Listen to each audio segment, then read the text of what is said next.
موقع tvquran.com يقدم. أعوذ بالله من الشيطان الرجيم. وإذا جاءك الذين يؤمنون بآياتنا فقل سلام عليكم كتب ربكم على نفسه الرحمة أنه من عمل منكم سوءا بجهالة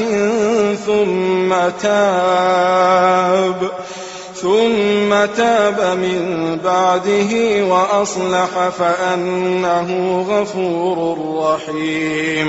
وكذلك نفصل الآيات ولتستبين سبيل المجرمين.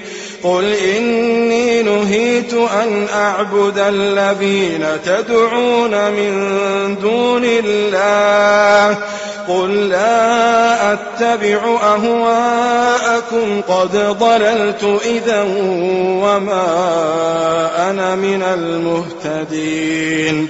قل إني على بينة من ربي وكذبتم به ما عندي ما تستعجلون به إن الحكم إلا لله يقص الحق وهو خير الفاصلين. قل لو أن عندي ما تستعجلون به لقضي الأمر بيني وبينكم والله أعلم بالظالمين. وعنده مفاتح الغيب لا يعلمها إلا هو ويعلم ما في البر والبحر وما تسقط من ورقة إلا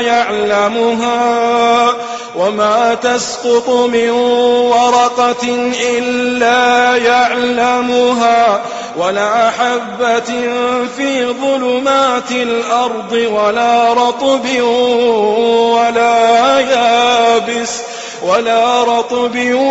ولا يابس إلا في كتاب مبين. وهو الذي يتوفاكم بالليل ويعلم ما جرحتم بالنهار ثم يبعثكم فيه ليقضى أجل مسمى ثم إليه مرجعكم ثم ينبئكم بما كنتم تعملون. وهو القاهر فوق عباده ويرسل عليكم حفظه حتى إذا جاء أحدكم الموت توفته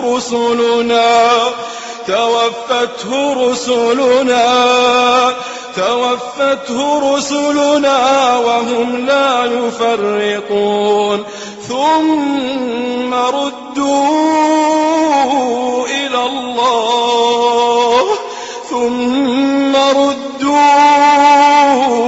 الله مولاهم الحق ألا له الحكم وهو أسرع الحاسبين.